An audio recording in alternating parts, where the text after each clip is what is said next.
చరిత్రలోనే ఈరోజు మనం చెప్పుకోదగ్గ రోజు అనకాపల్లి జిల్లాకి.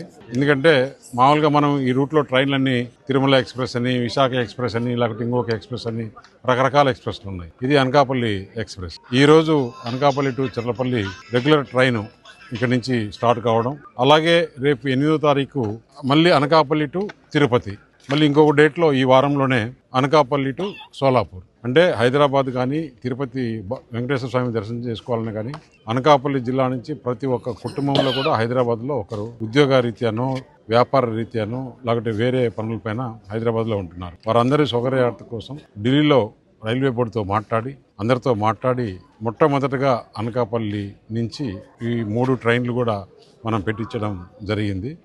ఏదైతే కూటమి ప్రభుత్వం చెప్పిన విధంగా అనకాపల్లి ఈరోజు ఆంధ్రప్రదేశ్లో కాదు, భారతదేశంలోనే నెంబర్ 1గా అటు డెవలప్మెంట్లో కానీ, లాజిస్టిక్స్లో కానీ, వెల్ఫేర్ స్కీమ్స్లో కానీ, అభివృద్ధిలో కానీ, ఇండస్ట్రియలైజేషన్లో కానీ ఇవన్నీ కూడా భారతదేశంలోనే ఈరోజు అనకాపల్లికే మొదటి స్థానం వస్తుంది. ఇన్ని రోజులు ఇప్పుడు యావత్ భారతదేశం అంతా కూడా అనకాపల్లి పైన చర్చ జరుగుతున్నప్పుడు ఈరోజు ఈ ట్రైన్లు కూడా మనం ప్రారంభించుకోవడం చాలా సంతోషం. అలాగే అనకాపల్లి జిల్లా వాసులు ఎలాంటి ఇబ్బందులు లేకుండా, ఎందుకంటే ఇక్కడ వచ్చే ఇండస్ట్రీస్కి దాదాపు భారతదేశం నుంచి అంతా కూడా సంబంధాలు ఉంటాయి. కాబట్టి ఇక్కడ నుంచి మనకు రైల్వే స్టేషన్ దగ్గరలో ఉంది. రైల్వే స్టేషన్ కూడా మోడర్నైజేషన్ అయిపోతుంది. త్వరలో ఇది కూడా ఓపెన్ అవుతుంది. దాదాపు 18 కోట్లతో పెట్టి ఇక్కడ మోడర్నైజేషన్ అయ్యింది.